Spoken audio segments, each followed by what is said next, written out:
በቦታ የማይወሰን ወይም ነን ስፔሻል እንደሆነ ማሳያዎችን ነው ከዚህ በኋላ ማሳያቸው። አንደኛ ነገሥት ምዕራፍ 8 ቁጥር 27 ላይ በውኑ እግዚአብሔር ከሰው ጋር በምድር ላይ ይኖራልን? እነሆ ሰማይ ከሰማያትም በላይ ያለው ሰማይ ይይዝ ዘንድ አይችልም። ይልቁንስ እኔ የሰራሁት ቤት እንዴት ያንስ አለ። አሁን ይሄ ለታቦተ ጽዮን ማደሪያ ቤተ መቅደስ ሊሰራ ሲል የተነገረ ንግግር ነው። እግዚአብሔር የክብሩ መገለጫ ቤት እንዲሆን ቤት ስሩ አለ እና በጣም እነሱ አውተዋርድ የሆነው ይሄ ውጫዊ የሆነው ነገር ላይ ትኩረት አድርገው ስለነበረ እግዚአብሔር ራሱ ለኔ የምትሰሩልኝ ቤት ምን አይነት ነው ብሏል። እኔ ልባችሁን ነው እንጂ የኮንክሪትና የእንጨት ጥርቅም አልፈልግም ነው ባጭሩ። የእግዚአብሔር አማናዊ ማደሪያ የሰው ልብ ነው። ይህንኑ ንግግር በነገራችን ላይ ዲያቆን አዲስ አበባ ላሉት አስተዳዳሪዎች በሙሉ እግዚአብሔር የሚናገራቸው ይመስለኛል። ሙሉ የእናንተ ሴራሚክ ወለል ንጣፍ ለኔ ምን ነው የሚላቸው ይመስለኛል። ምኑ ነው እውነት ለመናገር ዳይመንድ ቢያነጥፉለት ሳፋየር ቢያነጥፉለት ለእግዚአብሔር ምኑ ነው? አሁን ልብ ርቆ ቤት ማሳመር እንደማይረባ ነው። አሁንም እንደው እግዚአብሔር ቢመጣ ለኔ ቤተክርስቲያን እድሳት ታደርጉልኝ ዘንድ ይሄ ቤት ምን ነው የሚላቸው ይመስለኛል። እና ሰማይ ከሰማይ ባለው ሰማያት በሙሉ ሊይዝ አይችልም ነው ቦታ የገድበው ያልነው ይሄው ትንቢተ ኤርምያስ ምዕራፍ 23 ከቁጥር 23 እስከ 24 እኔ የቅርብ አምላክ ነኝ እንጂ የሩቅ አምላክ አይደለሁም ማለት የቅርብ አምላክ ነኝ እንጂ የሩቅ አምላክ አይደለሁም። ሰው በስውር ቢሸሽግ እኔ ያላየው ምን አለ። አሁን ልብ በሉ ሰማይንና ምድርን የሞላው እኔ አይደለሁም ምን ይላል እግዚአብሔር? እያችሁት ምንና ምንን ሰማይና ምድርን የሞላው እግዚአብሔር ነኝ። ቦታ አይገድበውም፣ ቦታ አይዘውም። الرحمن على العرش استوى እምትለው አምላክ የለንም እኛ። ቀጠለ መዝሙር 139 ከ7 እስከ 8 ነው። ከመንፈስህ ወዴት እሄዳለሁ? ከፊትህስ ወዴት እሸሻለሁ? ወደ ሰማይ ብወጣ ህየኔ አንተ በዚያ አለህ፣ ወደ ሲኦልም ቢወርድ ህየኔ አለከ በዚያ አለህ። ያችሁ እግዚአብሔር ወደ ሰማይ ብትወጡም አለ፣ ወደ ምድር ብትወርዱም አለ። አላህ ግን ወደ ፍጥረት ብትወርዱ የለም። እየገባችሁ ነው ንጽጽሩ? አላህ ያለው ከአርሽ በላይ ብቻ ነው። ወደ ፍጥረት ብትወርዱ የለም አለ። ለዛ ነው ፍጡር ነው የምንለው። እግዚአብሔር ግን በሰማይ ብትወጣ አለ፣ ወደ ምድር ብትወርድም አለ። እንደ ንስር ክንፍ ተሰጥቶ ወደ ሰማይ ብትበር አለ፣ ወደ መቀመቃት ብትወርድም እጅህ ትመራኛለች ቀኝም ትይዘኛለች ነው የሚለው ትንቢተ ኢዩኤል ምዕራፍ 2 ላይ። ስለዚህ በደንብ እያወቃችሁና ያዛችሁ እንድትሄዱ ነው። ሁለተኛ ዜና መዋዕል 2:6 ላይ ነገር ግን ሰማይና ከሰማያት ባለ ያለ ሰማይ ይይዘው ዘንድ አይችልምና አለ ለእርሱ ቤት ይሰራ ዘንድ ማን ይችላል? ማንም የሚይዘው የለም። እግዚአብሔር በቦታ የሚወሰን በቦታ የሚገደብ አምላክ አይደለም። በቃ አይደለም። ሰማይ ዙፋኔ ነው፣ ምድርም የእግሬ መረገጫ ናት። የምትሰሩት ቤት ምን አይነት ነው? የማርፍበት ስፍራ ምንድነው? እያለ ይናገራል። እንደገና ኤፌሶን ምዕራፍ 4 ቁጥር 6 ላይ በደንብ ተመልከቱ። ከሁሉ በላይ የሚሆን በሁሉም የሚሰራ በሁሉም የሚኖር አንድ አምላክ የሁሉም አባት አለ ይላል። ግሩም ነው። እዚህ ቦታ አይገድበውም ስንል ከዘፍጥረት 1:1 በተጨማሪ እነዚህ ሁሉ ማሳያ ናቸው ማለት ነው። በቦታ እንደማይወሰን በጊዜ እንደማይወሰን ደግሞ ማሳያዎችን ተመልከቱ። ጊዜ እንደማይገድበው፣ ጊዜ እንደማይይዘው፣ ጊዜ እንደማይገዛው፣ የጊዜ ኮንስትሬንት በእግዚአብሔር ዘንድ እንደሌለ ማሳያ ደግሞ ተመልከቱ። እየመዘገባችሁ ቢሆን ጥሩ ነበር። የአህለል ኪታብ በኋላ መቁለጭለጭ እንዳይመጣ። እሺ ተራሮች ሳይወለዱ ምድርም ዓለምም ሳይሰሩ ከዘላለም እስከ ዘላለም አንተ ነህ አለ። ከዘላለም እስከ ዘላለም ማለት ከጊዜ ውጪ ማለት ነው። ወደ ኋላ ብትሄዱ ወደ ፊትም ብትሄዱ ማን ነው? እግዚአብሔር ነው። ማን ነው? እርሱ ነው። መዝሙር 90 ቁጥር 2 ላይ መዝሙር 90 ቁጥር 2 ከጊዜ ውጪ ነው እግዚአብሔር። አሁንም መዝሙር 102 ላይ አቤቱ አንተ ምድርን ከጥንት መሰረትህ፣ ሰማያትም የእጅህ ሥራ ናቸው፣ እነርሱ ይጠፋሉ አንተ ግን ትኖራለህ። ሁላቸው እንደ ልብስ ያረጃሉ እንደ መጎናጸፊያም ትለውጣቸዋለህ ይለወጡማል። አንተ ግን ያው አንተ ነህ። ዓመቶችም ከቶ አያልቁም። በዓመት ግን እያለቀ አያልቁም። አያችሁ ከጊዜ ውጪ ትንቢተ ኢሳይያስ ምዕራፍ 40 ቁጥር 28 ላይ እግዚአብሔር የዘላለም አምላክ የምድር ዳርቻ ፈጣሪ ነው፣ አይደክምም፣ አይታክትም፣ ማስተዋሉም አይመረመርም። ትንቢተ ኢሳይያስ ምዕራፍ 57 ቁጥር 15 ለዘላለም የሚኖር ስሙም ቅዱስ የሆነ ለዘላለም የሚኖር ስሙም ቅዱስ የሆነ። እንደገና የዮሐንስ ወንጌል ምዕራፍ 8 ቁጥር 58 ላይ አምላክ ነኝ ያለበትን ይላሉ። ግን ልብ በሉ እዚህ ጋር ምን እንደሚል ክርስቶስ እውነት እላችኋለሁ አብርሃም ሳይወለድ እኔ አለሁ አላቸው። አብርሃም ሳይወለድ እኔ ነበርኩ እኮ አይደለም፣ ሃሎኩ አነ አለሁ። አያችሁት? ያለፈ ጊዜ ራሱ በእግዚአብሔር ዘንድ ያለፈ አይደለም። ወአመተ ከኔ ይያልቅ ተብሎ የለ ዘመኖችም ከቶ አይቆጠሩም ተብሎ የለ። አያችሁ ክርስቶስ አምላክነቱን እንዴት ባለ ሁኔታ እንደሚያስቀምጥ። ከዚህ በላይ ጌታ ነኝ፣ ከዚህ በላይ አምላክ ነኝ፣ ከዚህ በላይ ፈጣሪ ነኝ ማለት ከየት ይመጣል? አብርሃም ሳይወለድ ለኛ አብርሃም ከሞተ 1000 ዘመናት ተቆጥረዋል። በእግዚአብሔር ዘንድ ግን ወትራዮም ወይም ዘላለማዊ ዛሬ የሚባለው ጊዜ ውስጥ ስለሆነ ወይም ካይሮስ የሚባለው ጊዜ ስለሆነ አብርሃም ያለፈ ጊዜ ጠቅሶ አለሁ አለ። በቃ አንደኛ ዕብራውያን ምዕራፍ 10 ምዕራፍ 1 ከቁጥር 10 እስከ 12 እነርሱ ይጠፋሉ አንተ ግን ጸንተህ ትኖራለህ፣ ሁሉም እንደ ልብስ ያረጃሉ የሚለውን ጠቅሶ ለክርስቶስ ሰጥቶት እናገኛለን። አሁንም በራእይ ምዕራፍ 1 ቁጥር 8 ላይ 22 ላይም እንደዚህ ተመሳሳይ ቃል አለ። ያለውና የነበረው የሚመጣው ሁሉንም የሚገዛ ጌታ አምላክ አልፋና ኦሜጋ እኔ ነኝ። አያችሁት? የዚህ ጊዜ አይገድበውም፣ ቦታ አይገድበውም፣ ሶስተኛ ቁስ አይገድበውም። እግዚአብሔር መንፈስ ነው ያለው ቅድም ዮሐንስ ወንጌል ምዕራፍ 4 ቁጥር 24 ላይ ያየ ነው። የመንፈስ ትርጓሜ እዛው ሉቃስ 24:39 ላይ ተብራርቶልናል። በቃ ሮሜ ምዕራፍ 1 ቁጥር 21 ላይ የማይታየው ባህሪ እርሱም የዘላለም ኃይሉ ደግሞም አምላክነቱ ከዓለም ፍጥረት ጀምሮ ከተሰሩት ይላል ከተሰሩት ታውቆ ግልጥ ሆኖ ይታያል ይላል። አሁን የማይታየው ባህሪ በተሰሩ ቁሶች ተገለጠ ማለት ምንድነው? የአምላክ ፈጣሪነት በፍጥረቱ ተገለጠ ማለት ነው። የአምላክ ባህሪ ፈጣሪ የሚባለው ባህሪው በመፍጠሩ ተገለጠ፣ በመፍጠሩ ታወቀ ማለት ነው።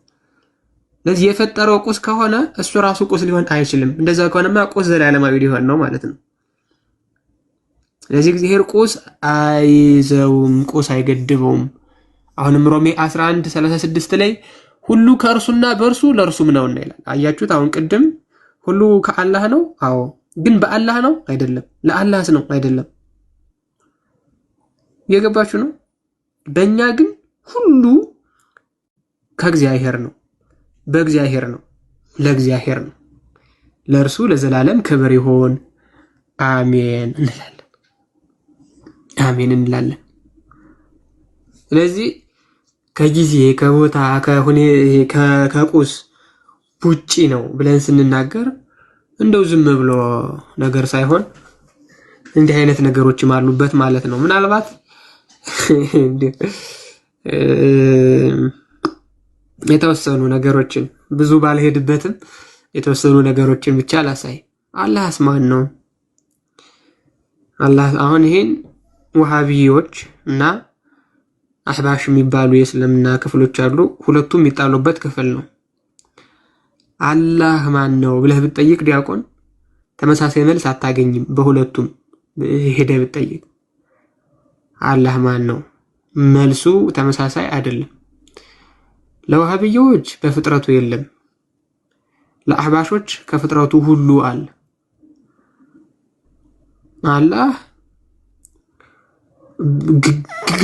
መግዘፉ ብቻ አይደለም የሚገርመው፣ ወንበሩ ራሱ ከሱ ክብደት የተነሳ ይንቆጫቆጫል። አሳያችኋለሁ። እሱ አሁን ዲያቆን የተቀመጠበት ወንበር አለ 100 ኪሎ ቢጨምር አያርግበትና ወንበሯ ምን ትላለች? ቆጭ ቆጭ ቆጭ ቆጭ ቆጭ ማለቷ ማይቀር ነው ስለሚከብዳት ማለት ነው። አርሹም እንደዛው ነው። እሱን ማስረጃ ወጥተን እናሳያለን። አሁን በቦታ የተወሰነ ነው ለሚለው እዚህ ላይ የምትመለከቷቸው ክፍሎች በሙሉ ያሉ ነው። ይሄ الرحمن على عرش استوى አለ ማለት በላይ ማለት ነው።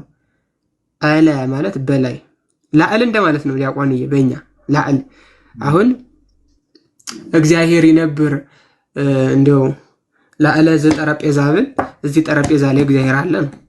ምንም ነገር የለውም። ስለዚህ አለ ማለት ላዕል እንደማለት ነው። ሴሜቲክ ቋንቋዎች ስለሆኑ ይዋዋሳሉ በጣም። ስለዚህ አርሹ ላይ ነው የሚለው በላይ አርሹ እዚህ ጋር ነው፣ እርሱ በላይ ተደላድሏል በዛቱ ማለት ነው። ተመሳሳይ ክፍል የሚያወሩ እነዚህ ናቸው። ለዚህ ቦታ ገደለው ወይስ አልገደበውም? ቼክ ቦታ ገድቦታል። ቦታ ገድቦታል። በጊዜስ የተገደበ ነው። ምዕራፍ 7 ቁጥር 4 ላይ ተመልከቱ።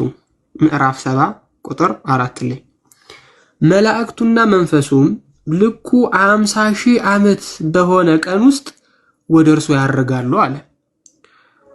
አሁን ተመልከት። መንፈሱ ማን ነው? ሌላ ጉዳይ ነው። ጅብሪል ነው ካሉ ጅብሪል መልአክ ስለሆነ ለምንድን ነው በመላእክት ያልተጠቃለለው? ጅብሪል ነው የሚል ነገርም የለም ቁርአን ውስጥ ሲጀመር። ስለዚህ አሁን በደንብ አድርጋችሁ ተመልከቱ።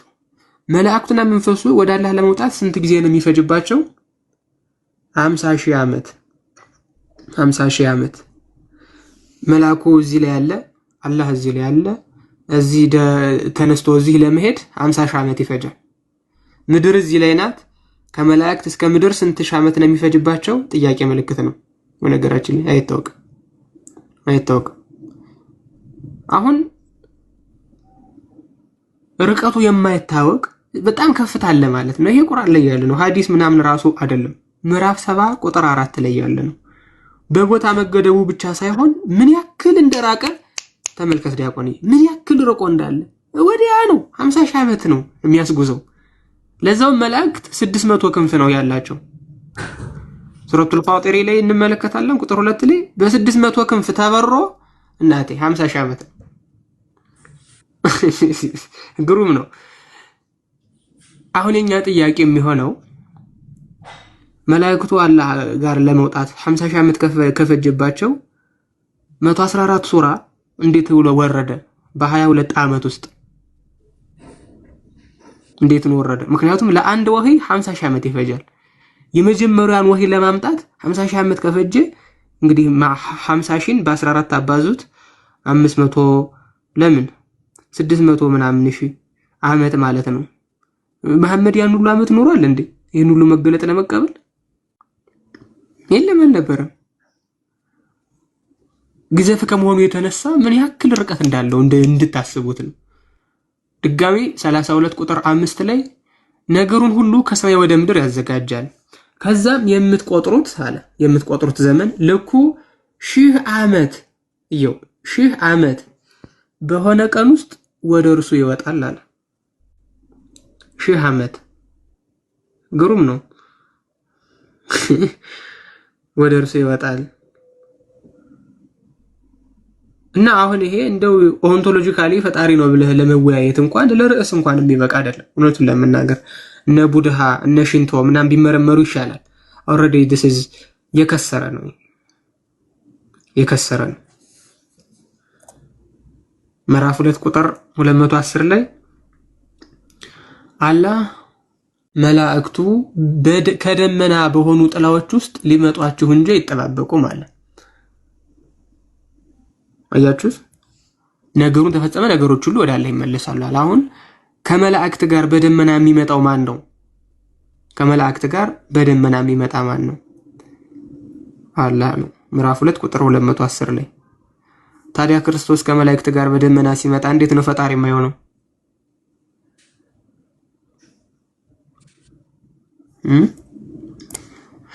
አርሹ ምን አይነት ነው? አርሹ ምን አይነት ነው የሚለውን እንመልከት። አርሽ ለአላህ ብቻ ነው የሚለውን አርሽ ለአላህ ብቻ ነው የሚለውን እንመልከት። ምዕራፍ 27 ቁጥር 23 ላይ እኔ የምትገዛቸው የሆኑትን ሴት ከነገሩም ሁሉ የተሰጠችኝ ያገኘው ለእርሷም ታላቅ ዙፋን አላት ይላል። ለእርሷም ታላቅ ዙፋን ወይም ይሄው በቅንፍ አርሽ አላት። አርሽ ለአላህ ብቻ ነው አይደለም፣ አርሽ ለጣዖታትም ነው። ቁጥር 26 ላይ ወረድ ብሎ ግን አላህ የታላቁ አርሽ ጌታ ነው ይላል። ስለዚህ አሁን በአርሽና በአርሽ መካከል የአርሽነት ልዩነት የለም የመጠን እንጂ። ለዛ ነው አክባር የሚባለው። ዲያቆን አክባር ማለት ትልቅ ማለት ነው፣ ግዙፍ ማለት ነው። ذا بيت القابر ብትል ያ ቤት ታላቅ ነው እንደማለት ነው። ግብዳ ወደል ቤት ብታይ ትልቅ ነው ነው የምትለው። ስለዚህ የአርሽነት ልዩነት የለም። ጣዖቷም ያላት ያው ነው፣ ዙፋን ነው፣ አርሽ ነው። አላህም ያለው አርሽ ነው። የሷ ትንሽ ናት፣ የሱ ግን ትልቅ ነው። እሱ ግን ትልቅ ነው። ኦኬ ይሄው ቅድም ያልኩት አርሹ ደግሞ እጅግ በጣም ቁስ አካላዊ ከመሆኑ የተነሳ ፈጣሪው ራሱ ከብዶት ይንቆጫቆጫል። ሱናን አቡ ዳውድ ሐዲስ 4726 4708 ላይ ተመልከቱ። ሱናን አቡ ዳውድ ሐዲስ 4726 4708 ተመልከቱ። Do you know how great Allah is? አላህ ምን ያክል ትልቅ እንደሆነ ታውቃላችሁ ይላል። ታውቃላችሁ? His throne is above the heavens. ዙፋኑ ከሰማያት በላይ ነው። Thus indicating with his finger like a dome over him. ይሄ ዶም የሚመስል ነገር በእጁ ካሳየ በኋላ ቀጥሎ ምን አለ? And it grows on account of him as a saddle does because of the rider. አያችሁ? ለምሳሌ ፈረስ የሚጋልብ ሰው ራይደር ማለት ነው። ፈረስ የሚጋልብ ሰው ሳድል ማለት ኮረቻ እንደማለት ነው። ኮረቻውን ፈረሱ ላይ ካስቀመጠ በኋላ ሰውየው ሲጋልበው ኮረቻው መቼም ሲጢጥ ማለቱ የማይቀር ነው። ከጋላቢው የተነሳ ኮረቻ እንደሚንቆጫቆጭ ዙፋኑም ከአላህ ክብደት የተነሳ ይንቆጫቆጫል ይላል ሐዲስ። ሁኩሙን ብትመለከቱ ሷሂህ ነው፣ እነሱ የሰጡትን ሳይሆን ይሄው ሁኩሙን ብትመለከቱ ሐዲሱ ይሄ ነው። ሐዲሱ ይሄ ነው።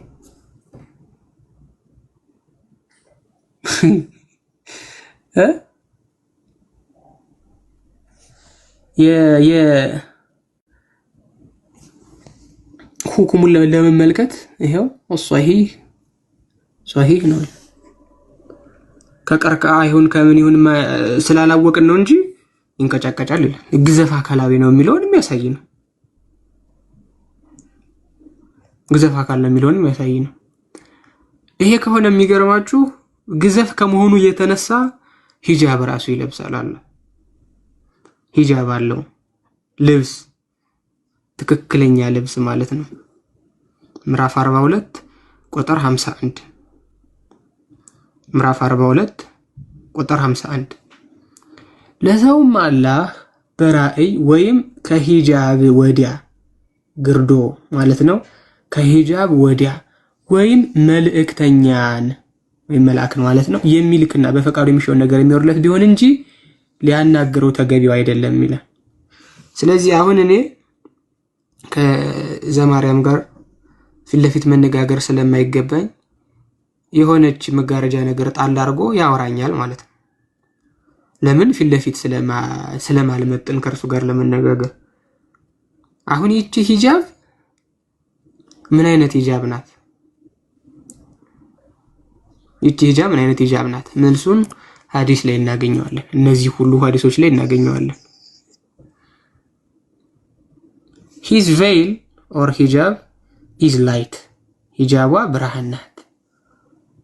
If he were to lift it, ቢያነሳው the splendor and radiance of his face would consume and burn up everything in his creation as far as his sight reaches. አይኑ ማየት እስከሚችለው ጊዜ ድረስ የፊቱ ጸዳልና ብርሃን ፍጥረቱን ያጠፋው ነበር ይላል ያቆን። ያላ ፊት ጸዳልና ብርሃን ፍጥረቱን እንዳያጠፋ የያዘው ማን ነው? የለበሳት ሂጃብ ናት። የለበሳት ሂጃብ ናት። ይሄንን የታመነ የእስልምና ትምህርት ነው። ጥያቄያችን ሂጃባ ፍጡር ናት ወይስ ከጥንትም የነበረች ናት? ፍጡር ከሆነች ያልተፈጠረን የአምላክን ኃይል እንዴት አድርጋ ገደበችው? ፍጡር ካልሆነች ሁለተኛ ያልተፈጠረ አካል አለ ማለት ነው። ስለዚህ አሁን እኔ እንደዚህ አይነት ቴዎሎጂካል የሆኑ ነገሮችን ነገረ መለኮታዊ የሆኑ ሐሳቦችን ከእስላሞች ጋር ማውራት will be like ኤሌመንታሪ ክፍል ሄደህ ኳንተም ዴሪቬሽን እና ሌላ ነገሮችን እንደማውራት ነው። ባይገባቸውም ብለው ሊሰሙ ይችላሉ። ምንም የሚይዙት ነገር ግን የለም። ምንም የሚይዙት ነገር ግን የለም። ይሄ ከሆነ የሚገርማችሁ ጾታ በስነ ስርዓት ተቀይሮለት ቁርአን ላይ እንመለከታለን። ለምሳሌ እንዴ 35ኛውን ምዕራፍ ተመልከቱ። ማን ነው የሚለው? 35ኛው ምዕራፍ 35ኛው ምዕራፍ የፈጣሪዋ ምዕራፍ ነው የሚለው። የፈጣሪዋ ይሄው ሱረቱል ፋጢሪ አያችሁ። ከዛ ምን ይላል? ይቺ ፈጣሪዋ ሴት ፈጣሪ ማናት የሚል ጥያቄ ልታነሱ ትችላላችሁ። ተገቢ ጥያቄ ነው። አልሐምዱሊላሂ ፋጢሪ አሰማዋቲ ወልአርድ። ፋጢሪ ሴት ናት፣ የሴት ቅጽል ናት። አረብኛውን ብትክዱት አርእስቱ ላይ የፈጣሪዋ ምዕራፍ ይላል። ሱረቱል ፋጢሪ ፋጢሪ አሰማዋቲ ወልአርድ። ይሄው ፋጢሪ ፈጣሪዋ። ይቺ ሴቷ ፈጣሪ ማናት? ይሄው ሊላሂ አላህ ራሷ ናት። ስለዚህ ሰው የረቀቀ ነገር መለኮታዊ ነገርን ማናት ያለው ፈጣሪ ከነዚህ አላህ ራሷ ናት። ኦኬ እና ጾታ ራሱ እርግጠኛ ሆነህ መናገር አትችልም። ለምሳሌ 601 ላይ ላውጣና ላሳይ። 601 ላይ ማን እንደሆነ ላሳያችሁ አንዴ። እሺ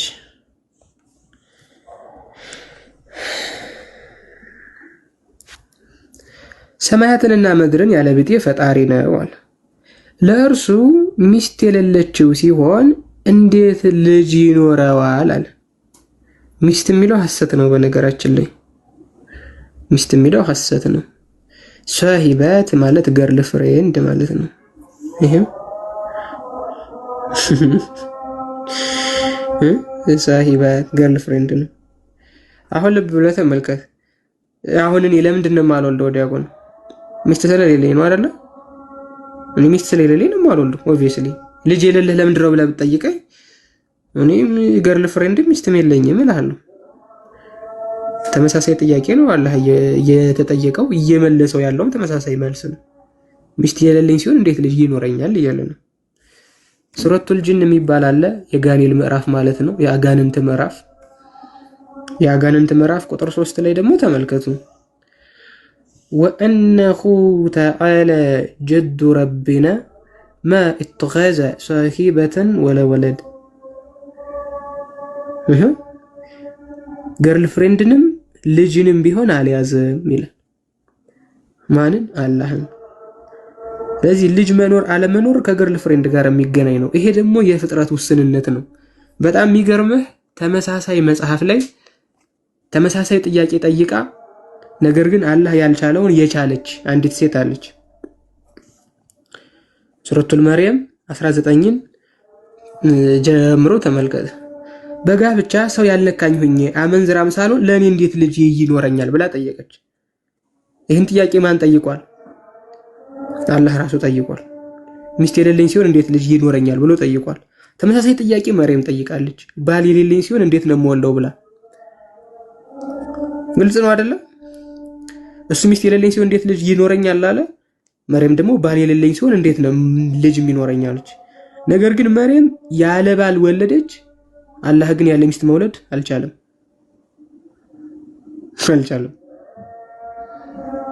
ስለዚህ በመቻል ደረጃ ከፍጥረቱ እንኳን ያነሰ ነው። ከፍጥረት እንኳን ከመርየም እንኳን ያነሰ ነው። ተመሳሳይ ጥያቄ ተጠይቀው የሰጡት መልስ ግን ፈጽሞ የተለያየ ነው። እርሷ ያለ ባል ወልዳ ችላለች፣ እርሱ ግን ያለ ሚስት መውለድ አልቻለም። ስለዚህ እነዚህ አይነት ጣዖትነቱን በትክክል ማሳየት የሚቻልባቸው ብዙ ክፍሎች አሉ። ለምሳሌ አላህ የሚለው የተጸውዖ ስሙ ነው ይላሉ። አላሆች የሚባል ግን እንዳለ ታውቃላችሁ? አላሆች ብዙ አላሆች ማለት ነው። ላሳያችሁስ፣ በጣም ብዙ አላሆች ማለት ነው። አጀዐለ አሊኸተ ኢላህን ወሂደን ኢነኸዘ። እሺ ቆይ እንዴ አላሆች። አሁን እኛ ዲያቆን እግዚአብሔሮች ማለት ይቻላል? በእኛ ዲያቆን አይቻልም። ለምንድን ነው የማይቻለው? የባህሪ ብዛትን ሊያሳይ ይችላል። እግዚአብሔር የባህሪ ተጸውዖ ስለሆነ ብዙ እግዚአብሔሮች ማለት አይቻልም። እግዚአብሔር የሚለው የአንድነት የሶስትነት ስም ነው። ቅዱስ ጎርጎርዮስ እንደሚናገረው አንሰ ሰበብ እግዚአብሔር እብል በእንተ አብ ወልድ ወመንፈስ ቅዱስ ነው። እኔ እግዚአብሔር ባልኩ ጊዜ አብ ወልድ መንፈስ ቅዱስ ማለቴ ነው ብሏል። ለዚህ እግዚአብሔር የሚለው ስም የአንድነት የሶስትነት ስም ነው። እግዚአብሔሮች ማለት አይቻልም። ብዛቱን ግን አሁን ተመልከቱ። እዚህ ጋር ምዕራፍ 38 ቁጥር 5 ላይ አጀዐለ ይሄው አጀዐለ ምን ማለት ነው? አጠራቀመ፣ አንድ አደረገ ምናምን እንደማለት ነው። እሺ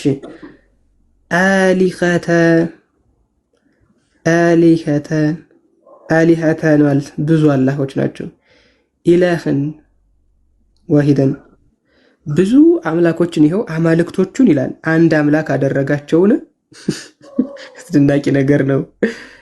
አማልክቶቹን አንድ አምላክ አደረጋቸውን።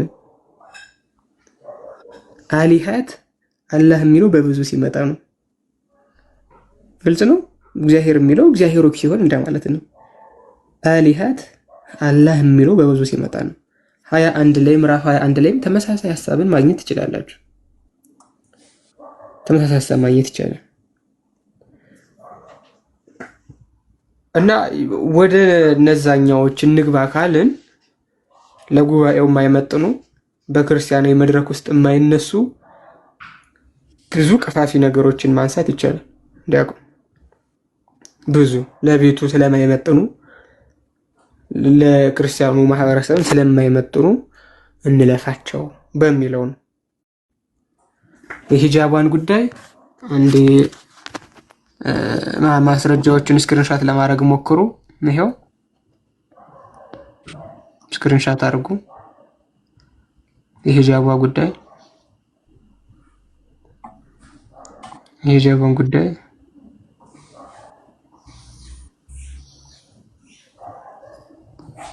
አያችሁ። ስለዚህ ስንት መሰረታዊ ነገሮችን ያዝን። ቀረብ አድርግልን። ይሄውሽ አይታያችሁም? ቀረብ ሲል አይታይሽ? እንደዚህ ላድርገው መሰለኝ። ስክሪንሻት አድርጉና ይሄ ካልታያችሁ ችግር ነው።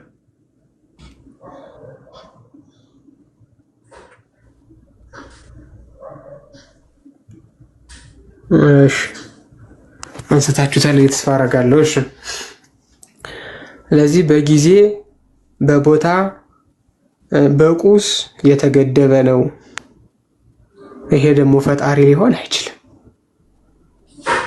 የኛ አምላክ በአንጻሩ በጊዜ በቦታ በሁኔታ የማይገደብ ነው። ይልቁንስ የጊዜ የቦታ የሁኔታ ፈጣሪ ነው አምላካችን። ይሄ ነገር ግልጽ ከሆነላችሁ ትልቅ ስኬት ይመስለኛል። አካል አለው ለሚለው ጥያቄም ምን ብላችሁ መመለስ እንዳለባችሁ ቤዚክ አውትላይን ማግኘት መቻል አለባችሁ። አካል እንዲፋይን አድርገው ማለት መቻል፣ መሰረታዊ የቃላትን ትርጓሜ ማወቅ መቻል ከእናንተ ይጠበቃል ማለት ነው። እግዚአብሔር ይስጥልኝ ዲያቆን። በጣም ግሩም የሆነ ትምህርት ነው ታላቁ የሰጠን። ለወንድማችን ለዲያቆን ታላቁ ቃሎት ያሰማልን በሉ። ዋናው እሱ ነው። በጣም ግሩም የሆነ ምናልባትም እናንብብና አጥናብልን ብዙ ጊዜ የሚፈጅብንን አጠር አድርጎ ቅልብጭ አድርጎ በተለይ ሁላችን ልንረዳውና ሊገባን በሚችል መልኩ ነው ያቀረበልንና ቃሎት ያሰማልን። አሁን እንደዚህ አይነት ነገሮች በነገራችን ላይ ከስብከት ባሻገር ቁጭ ብሎ በተሳት ለሚማር ሰው በሚገባ ለሚያክሰው የድህነቱ የበሩ የቤተክርስቲያናችን አስተምሮ ሁሉ ብሎ ይታይለታል። በደንብ ለሚገነዘብ በደንብ ለሚያውቅ ሰው እና በጣም ግሩም የሆነ ሀተታናት ትምህርት የሰጠን ቃሎት ያሰማልን።